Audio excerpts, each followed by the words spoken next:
car. He did so good.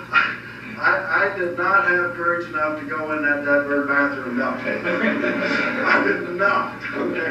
After he went in there the third time, I'm like, it's time to go. Okay. Now, I wasn't too concerned about Brett because it was normal for him to be using. He was used to, his system was used to having this stuff, okay? However, he was standing in my back room.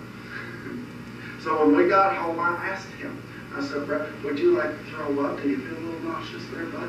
I said, you know what, I better throw up, Jerry. Okay, cool. So I get him on the back porch. And I just let him out there, yeah. And I go back here and I'm watching TV and I'm listening to the Ralph and thing going up, turning up the TV and stuff. It's a little nasty. And after about an hour, I didn't hear nothing. And I looked back in there and I went, Brett? Well, he's passed out. Now, I love my big brother. It was summertime. I got me some bug spray and I sprayed him off. I was dead. Yeah, I still hit him out that one. Yeah, next morning, two frying pans, bam! Oh, he did that to me. And you know what he did? He's on that sofa and he could barely throw one of those pillows. And that's it. I'm going to tell you what, that was very therapeutic for me, man. I went and played basketball, got the tuxes, helped in the kitchen, and they stayed in the sofa. Got married 7 o'clock that night, didn't get off of that sofa, neither one of them, until 5 a.m. You should have seen the pictures with my brothers in there. Not good at all. Went through 2 bottles of Visine, not cool at all. Now, when you're looking at the alcohol, guys, got a little fun with the alcohol. We'll have a little bit more fun with the marijuana stuff here in a little bit. But don't ever question, okay, the severity of what's going on with alcohol. Okay? Don't ever go there. We minimize alcohol because it's a legal drug when you're 21. Addiction costs this country on average $130 billion a year. Okay? Cancer costs us on average $100 billion a year. Understand this, that when you're looking at the addiction thing in this country, 50% of everybody in our prison system was under the influence when they committed their crime. That doesn't mean that 50% were addicts. That means that 50% were under the influence when they committed their crime. Another 30 to 40% were there for possession or distribution. We'll talk about legalization here in the next hour. If you think that's going to solve the problems, no. Legalization will open up the floodgates. We don't have to be an addict, for God's sakes. We still don't have no education. Half of this crap is 2 plus 2 is 4 in my field, for God's sakes. We still, let me tell you, we were able to educate, this country was able to educate everybody on HIV. Not one person in here is going to go out and have unsafe sex, okay? Or if you do and get HIV, you know what? Sorry, it's on you. It wasn't because you were ignorant. You know about the HIV virus, for God's sakes. But we still don't have that same type of information for the addiction thing. We're still busy watching an egg on a damn frying pan or watching a little girl beat up the kitchen saying, this is your life on drugs. Stop, like that's going to... And it just upsets me. Not once in my life, since I've been counseling, have I ever worked with 10-year-olds until last year.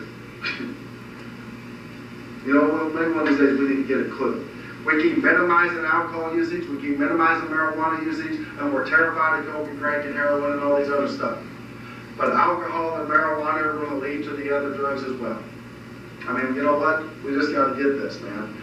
Budweiser commercials, I love the frogs, guys, I really do. I think the 3 frogs need treatment. I think we need to help them. I think the lizards need therapy. Okay? And I even see a Budweiser commercial I got that's saying alcohol usage amongst our teenagers is down 45%. I've yet to see any independent research, and I keep up with them pretty well. I've yet to see another research paper that says that. I keep hearing that it's leveled off or it's increased just slightly. And if it levels off or increased slightly, that's pretty neat. But see, the thing is, from 5 years ago, it increased. It had a big jump of about 24%. So if it levels off, that means we're still at the 24% net increase amongst our teenagers. Joe Camel gets hammered, but the Budweiser frogs, I go talk to 3rd graders and they know who the Budweiser frogs are. That doesn't mean, you know, Budweiser, again, they clear their conscience saying don't drink and drive and supply all these beautiful slogans and all this wonderful stuff. But they won't tell you 1 out of 4 females are going to be raped by the time they're 18 by some of the influence of alcohol. They won't tell you 1 out of 2 is going to get the crap beat out of them by some of the influence of alcohol by the time they're 18. We can expand everything, and 1 out of 4 females, period, are going to be raped by the time they're 34 years old, period, by some of the influence. Isn't that neat? A friend of mine, Milton Crea, for God's sakes, came in, and he's told me a couple stories, and it just turns my stomach. I had this little girl, and she's over there saying, Milton, I need you to pray with me. Just the cutest little thing. The little girl's 11 years old. Says, holds a little hand, he goes over, I need to pray. What do you need to pray about, sweetie? She says, I need to pray for my father and my brother and my stepbrother. Why, honey? Because they've been molesting me for the last 5 years, and I need to pray for them so I can forgive them. I gotta forgive them, or I'm afraid I'm gonna burn in hell. I'm afraid I'm gonna burn in hell if I don't forgive these 3 men that have been molesting me. Why is she worried about burning in hell at 11 years old? Because one of those punks gave her AIDS. And all 3 of these guys are under the influence of alcohol. Why don't we see some of that? Man, I'm tired of losing people. You guys give me a benefit, more benefits compared to consequences as usage. As far as usage is concerned, whether you're an addict or not. Man, I'll let you out right now. It's not going to happen. We keep focusing so damn much when we're in treatment and even when we're out of treatment. Ooh, I'm an addict. I'm not an addict.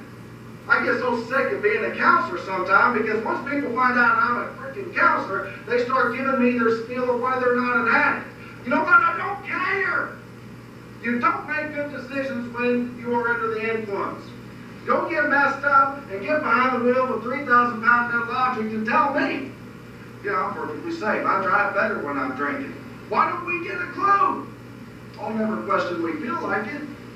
Do we know? Give me a break. I had a beautiful little 10-year-old kid last year that I was working with down at the school. And he's over there. Come to find out, Mom is drinking. She happens to be an alcoholic. She likes her gin. Well, he's leaving at 9 o'clock in the night. And doesn't want to be around when Mama gets to the position. There's a certain time frame. If he describes it, there's the bad time that Mama gets when she's drinking. And that's when she gets to be abusive. And so he leaves before that happens. And he'll spend 2 or 3 days away from the house. He's spending the night in the restroom at a restaurant here in Dodge City. Called Mama. Where's your son? I don't know. Really? Hadn't been around for a couple days. He's 10 years old. Guys, we can make a difference, but we've got to start here. You've got to start with yourself. If this stuff is causing you crap, do something about it. Period. Let's pray. Hey guys,